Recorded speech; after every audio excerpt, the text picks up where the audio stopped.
Hola amigos, bienvenidos a Wake Up Ministry. Yo soy Andreina Castañeda, su servidora, y para mí es un gran placer estar una vez más con ustedes.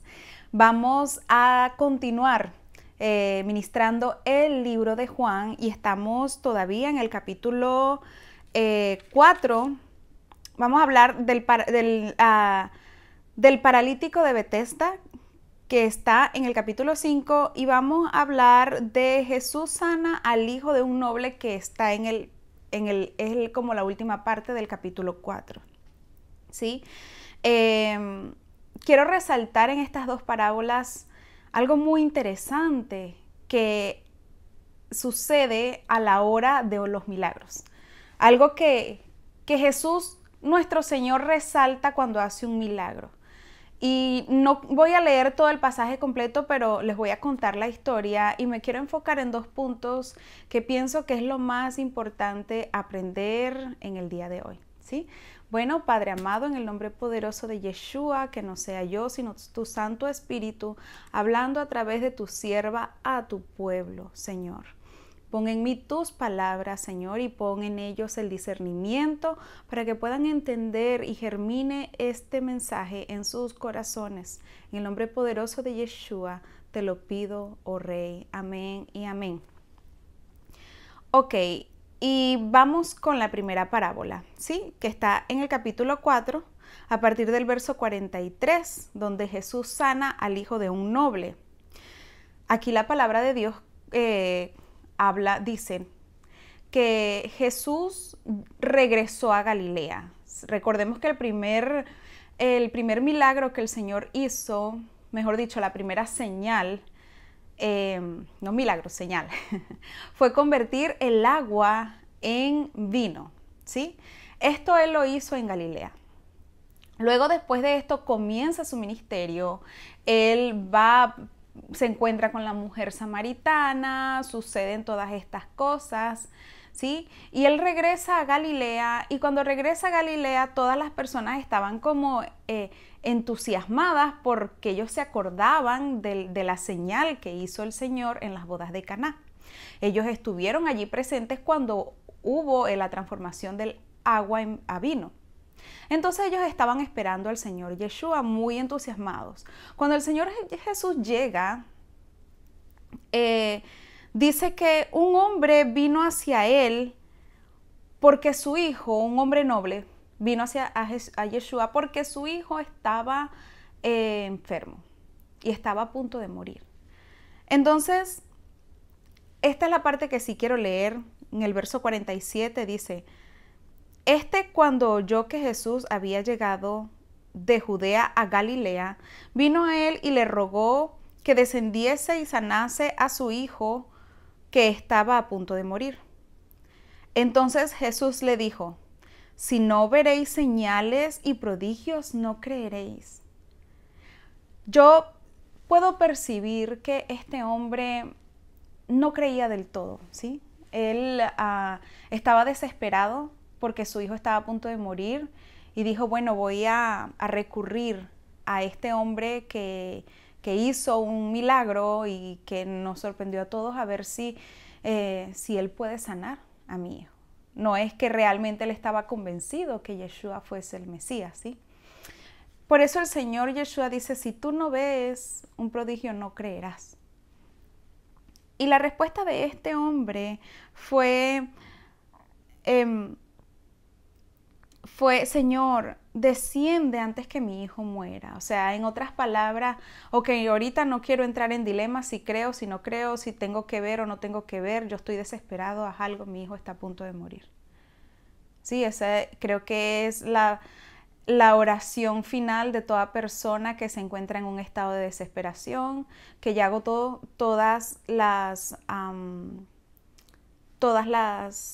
los recursos, todas las vías para solucionar su problema, pero pues no se ha podido. Y antes de llegar a la resignación de una pérdida, pues las personas dicen, ok, ahorita no quiero pensar en más nada, solo ve si puedes hacer algo. Y este es el grito de socorro que le pedimos al Señor muchas veces. Señor, quizás no creo, no estoy débil en la fe, estoy entregado al mundo, estoy tambaleando, no te he dedicado el tiempo que tengo que dedicar, pero tengo esta urgencia, por favor, ayúdame a resolver ahora. Y miren lo que el Señor Jesús le dice. Le dijo, ve, tu hijo vive. Y el hombre creyó la palabra que Jesús le dijo y se fue. Nuestro Señor Yeshua y el Padre, a veces los vemos a ellos como castigadores, condenadores. A veces no nos sentimos capaces de orar ni de pedir nada porque somos pecadores, porque precisamente estamos en una situación que no está bien delante de Dios o lo que sea. Y nos abstenemos de pedirle algo, un socorro, una ayuda, un auxilio. Amado, déjame decirte que no importa el título que tengas, el puesto donde estés, si crees o no crees, si tienes que ver para creer o no. Si tú tienes una emergencia y tú recurres a Yeshua, Él te va a responder.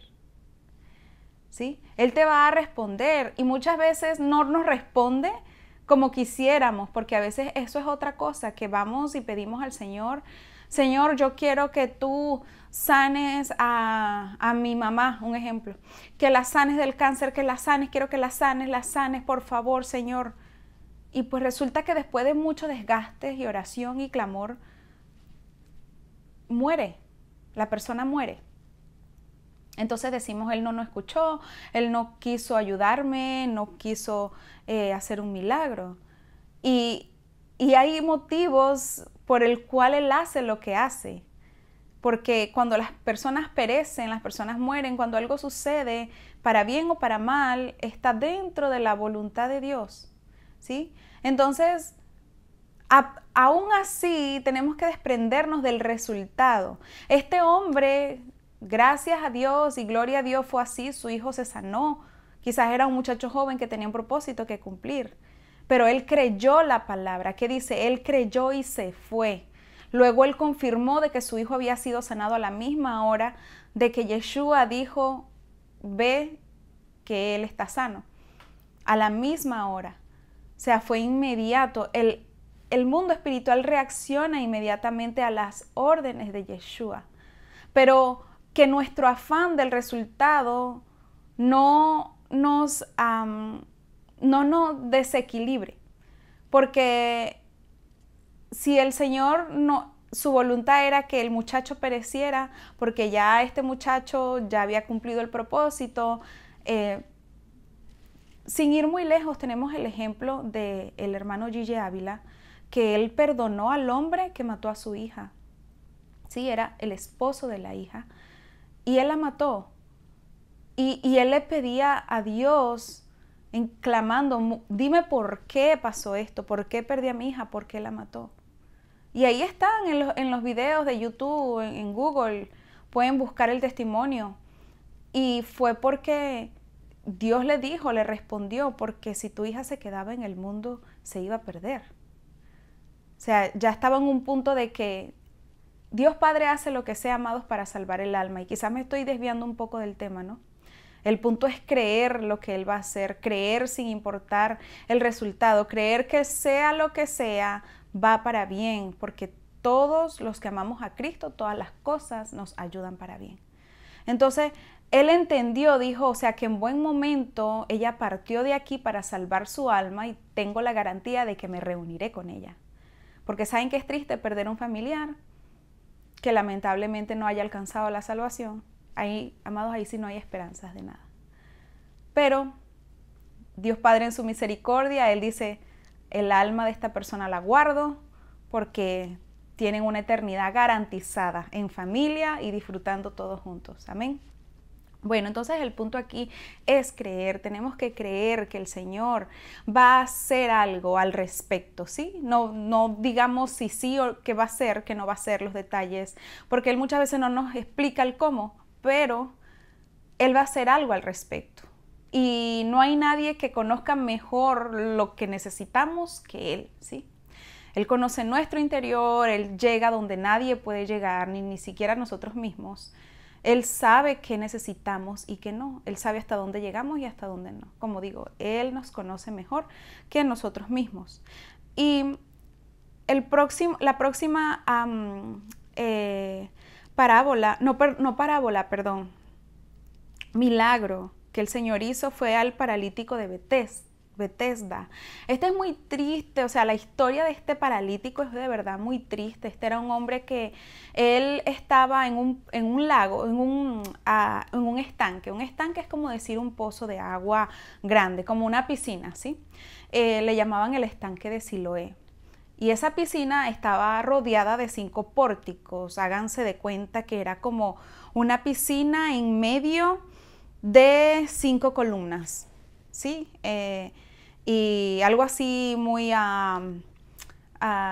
medieval o antiguo, imponente, estas columnas tipo palacio que había en la antigüedad. Bueno, en medio había este estanque y alrededor se sentaban muchos enfermos, paralíticos, ciegos, leprosos, lo que sea.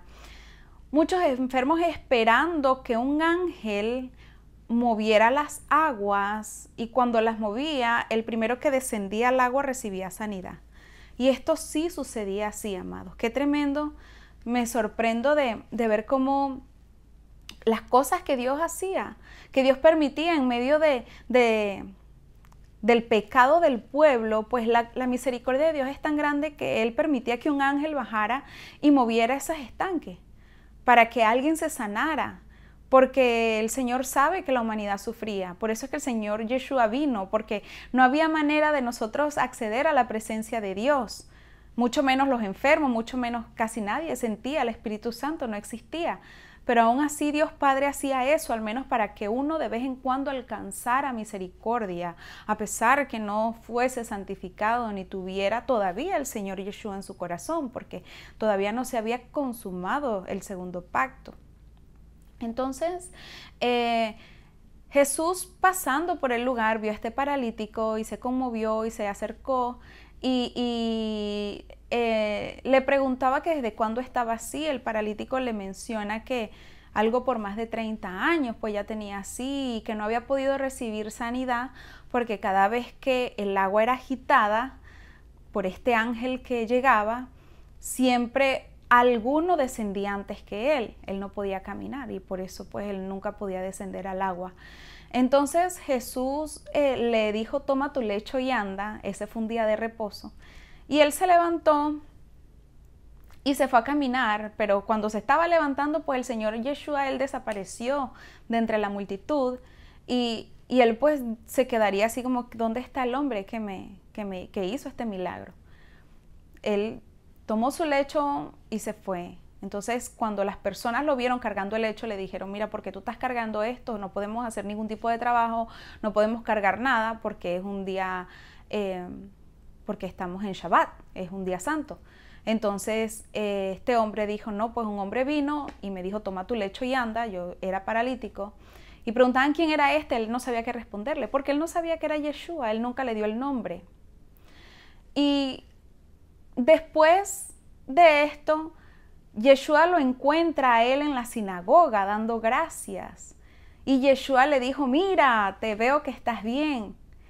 Y él le dice, sí, Señor, pues estoy bien. Y dice después en el verso 14, estamos en Juan capítulo, que es que lo quiero leer tal cual como aparece, ¿no? Capítulo 5 de Juan, verso 14. Después le halló Jesús en el templo y le dijo, mira, has sido sanado, no peques más para que no te venga alguna cosa peor. Y este era el otro punto que yo quería resaltar. El pecado, amados. El pecado es el primer factor que nos mantiene enfermos, que nos ata a las enfermedades. El pecado, el Señor Yeshua hacía milagros y podemos ver que hoy por hoy, o sea, los discípulos hacían milagros, los apóstoles hacían milagros y hoy por hoy las personas que tienen la unción de Dios también hacen milagros de sanidad. Pero esto es, para mí, es una misericordia muy grande de Dios, para que vean el poder que hay. Porque Dios no quiere manipular a nadie, Él quiere que de corazón le busquemos a Él, que de espíritu sintamos el despertar y busquemos al Señor. ¿Sí? Él no quiere maravillarte con un abracadabra, ¿sí? Él lo hace desde su misericordia, porque Él no está en ninguna obligación de hacer un milagro, de desaparecer tan rápido un cáncer. Sí se hace, claro, Él lo hace cuando la persona lo cree, cuando está en los planes de Dios que esto suceda para glorificar su santo nombre. Pero ¿qué sucede, amados, con aquellas personas que recibieron un milagro, que alcanzaron esa misericordia maravillosa de Dios, pero al tiempo volvieron a enfermarse?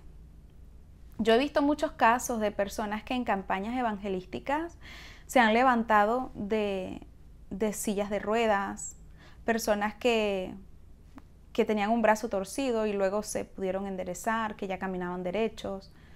He visto muchos, gente sana, pero que a los 6 meses vuelven al estado actual o peor aún. Y esto tiene que ver, amados, con el corazón. Nuestro cuerpo somatiza en enfermedad los pecados. Cuando nosotros tenemos iniquidad, que es otra parte, es donde nace el pecado de por sí. El pecado nace en el corazón. Cuando tenemos iniquidad, cuando tenemos altivez, no perdonamos. Recordemos que el perdón, la falta de perdón no afecta al tercero, sino que afecta a la persona que no libera porque no descansas de ese dolor. Entonces atas tu cuerpo a un sentimiento negativo. Estas personas que desean el mal, estas personas que están en envidia, en crítica constante, blasfemando de la gente, haciendo daño, y también aquellos que adulteran, aquellos que hacen pecados ya más visibles, ¿no?, con el cuerpo, que ya no son, ya que evolucionaron del corazón a algo más. Estas personas están sancionando su cuerpo a un estado de enfermedad. Porque imagínense ¿qué pasa si yo comienzo a tomarme una Coca-Cola en la mañana y tomo una al mediodía y una en la tarde? Y sé que es puro azúcar, que no me hace bien, pero me gusta la Coca-Cola. Y la sigo ingiriendo. Al tiempo puedo ver que comienzo a sufrir de glicemia, comienzo a sufrir de artritis, sí, hay una artritis que viene a causa de los niveles de azúcar. Entonces ya mis huesos están enfermos, ¿sí? Los niveles de azúcar, de diabetes, son muy altos. Entonces la diabetes toca tu puerta y comienza luego a padecer los riñones, comienzan a padecer los órganos. ¿Por qué? ¿Qué fue lo que originó todo esto? El ingerir algo que no está hecho naturalmente para tu cuerpo. Ingerir algo que te hace daño, ¿sí? Y es lo mismo, el pecado nos hace daño a nosotros porque nos ata. El pecado viene de las tinieblas, el pecado no viene de la luz. El pecado viene de la naturaleza caída, por lo tanto te va a amarrar a las tinieblas. ¿Y cómo se somatizan las tinieblas en el mundo? Muy sencillo. Cuando tú ves gente en decadencia, gente que no progresa, gente atada a la miseria, atada a la pobreza, atada a las enfermedades, gente que no se puede ver ningún tipo de fruto. Su palabra dice, por los frutos los conoceréis.